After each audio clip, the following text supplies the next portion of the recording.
इस कमाल की क्राइम सीरीज को ना देखना भी एक क्राइम है भाई। दिल्ली क्राइम का सीजन 3 आ गया है नेटफ्लिक्स पे और इस बार भी ये सीजन कमाल है और इस बार की शॉकर हैं हुमा कुरैशी। इस बार कहानी है एक छोटी सी बच्ची की, 2 साल की एक बच्ची बहुत ही खराब हालत में मिलती है और फिर कुछ लड़कियों की सप्लाई होती है। आपस में क्या कनेक्शन है? शेफाली शाह का किरदार असम शिफ्ट हो चुका है, उन्हें दिल्ली आना है जांच के लिए, लेकिन परमिशन कैसे मिले? तो राजेश तेलंग उनसे कहते हैं कि मैडम मैंने कहीं पढ़ा था, ask for forgiveness not permission, बाद में माफी मांग लीजिएगा।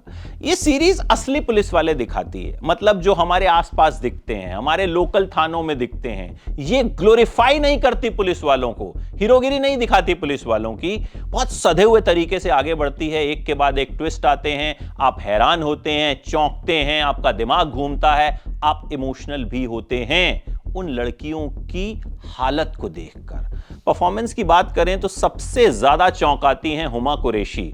भाई इस वक्त वो कमाल कर रही हैं। कुछ दिन पहले उनकी फिल्म आई सिंगल सलमा थिएटर में, उसमें लखनऊ की लड़की के किरदार में थी, गजब उर्दू बोली उन्होंने। फिर महारानी में तो बिहार की सीएम बनी ही है वो और वहां कमाल का काम किया है और अब हरियाणवी बोलती हैं, सुथरा चेहरा, और मतलब इस तरह से हरियाणवी के शब्दों का इस्तेमाल करती हैं, रोहतक की हैं, कि भाई हरियाणा के लोग बिल्कुल रिलेट करेंगे। ठीक है, हम भी रिलेट करते हैं क्योंकि हमारे भी हरियाणा के यार दोस्त हैं। एक सीन में उन्हें एक आदमी गुस्सा दिला देता है और फिर वो जो करती है ना, उसके बाद आप बड़े बड़े हीरोज को भूल जाएंगे। कमाल काम किया है और उनकी वजह से ये सीरीज एक नेक्स्ट लेवल पे पहुंच जाती है। शेफाली शाह जिस सेंसिबिलिटी के साथ इस किरदार को निभाती हैं, एक तरफ उन्हें बच्चियों को बचाना है, एक तरफ ब्यूरोक्रेट्स हैं, मिनिस्टर्स हैं, उनके अपने पति हैं जो एक सीनियर पुलिस ऑफिसर हैं।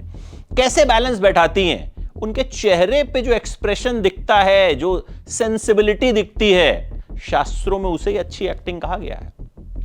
राजेश तेलंग तो कमाल के एक्टर हैं ही, उनके डायलॉग का भी मैंने जिक्र किया और एक एक फ्रेम में वो जिस मैच्योरिटी के साथ इस किरदार को निभाते हैं ना, वो शानदार है। जहां सख्ती दिखानी है वहां सख्त है, जहां नरमी दिखानी है वहां नरम है।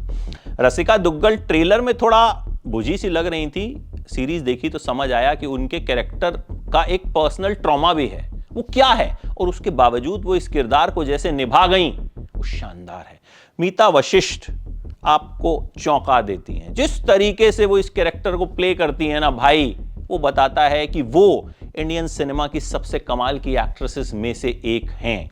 ये सीरीज अपने आप में कमाल है, अपने आप में एक लर्निंग है कि एक अच्छी क्राइम सीरीज बनाई कैसे जा सकती है। इस सीरीज को तनुज चोपड़ा, मयंक तिवारी, अनु सिंह चौधरी, शुभ्रा स्वरूप, अपूर्व बख्शी और माइकल हॉगन ने लिखा है। तनुज चोपड़ा इस सीरीज के डायरेक्टर और शो रनर हैं और इन सब ने अपना काम पूरी ईमानदारी से किया है।